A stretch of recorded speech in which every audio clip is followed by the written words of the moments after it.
បញ្ហាដល់អ្នកដែលយើងទុកចិត្តខ្ញុំនឹងថាខ្ញុំជាមនុស្សរឹងមាំហើយខ្ញុំក៏ដឹងដែរថាបញ្ហាពេលច្រើនដែលកើតឡើងមកលើខ្ញុំខ្ញុំអាចដោះស្រាយបាន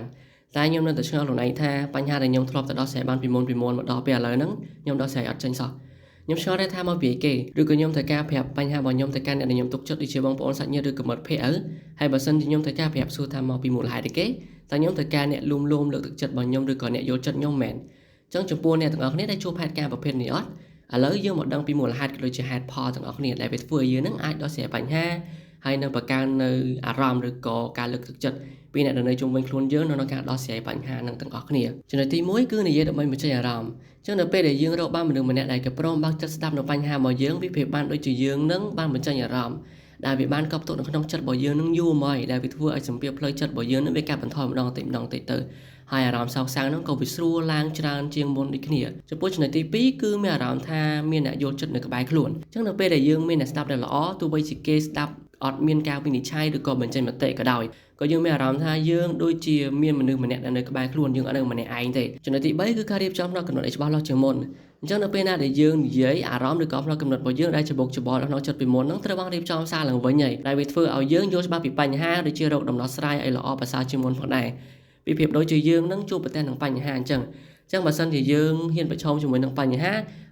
នឹងងាយក្នុងការដោះស្រាយឯងប៉ុន្តែបើសិនជាយើងអត់ប្រឈមជាមួយនឹងបញ្ហាទេយើងពិបាកនៅក្នុងការដោះស្រាយបញ្ហានោះណាព្រោះយើងអត់ដឹងថាបញ្ហាហ្នឹងទៅហូបកឡុកកលៀតក្នុងការដោះស្រាយបញ្ហានៅក្នុងចំណុចកន្លែងណាទេបើសិនជាយើងអត់ប្រឡូកជាមួយនឹងបញ្ហាហ្នឹងជាក់ស្ដែងនោះទេចំណុចទី4គឺទទួលបានទស្សនៈថ្មីអញ្ចឹងនៅពេលណាដែលយើងមានអ្នកស្ដាប់ដែលល្អដែលគេផ្ដល់មតិយោបល់ឬក៏ការវិនិច្ឆ័យដែលវាធ្វើឲ្យយើងនឹងគិតឃើញនៅដំណោះស្រាយនៃបញ្ហាផ្សេង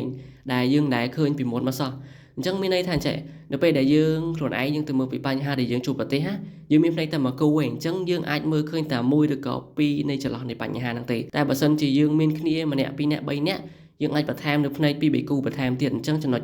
ដែលយើងអាចរកឃើញពីកំហុសនៃបញ្ហាហ្នឹងអាចនឹងមានច្រើនកន្លែងផ្សេងពីគ្នាអញ្ចឹងទៅដែលវាជួយឲ្យយើងនឹងមើលឃើញពីបញ្ហាបន្ថែមហើយដំណោះស្រាយវិជ្ជមានបន្ថែមផ្សេងទៀតទូលំទូលាយច្រើនជាងមុនអញ្ចឹងមកសរុបមកវិញនៅពេលណាដែលយើងនិយាយអំពីបញ្ហារបស់យើងប្រាប់ទៅកាន់អ្នកដែលយើងទុកចិត្តមិនមែនមានន័យថាយើងខ្សោយទេប៉ុន្តែវាប្រៀបដូចជារបៀបដែលយើងថែរក្សាផ្លូវចិត្តរបស់យើងឲ្យមានសុខភាពល្អហើយនឹងទទួលបានការលើកទឹកចិត្តនិងកម្លាំងចិត្តនឹងការគិតថ្មីព្រោះយើងជាមនុស្សកាលណាដែលយើងមានបញ្ហាឬក៏ជួបបញ្ហាផ្សេងយើងលើកទឹកចិត្តខ្លួនឯង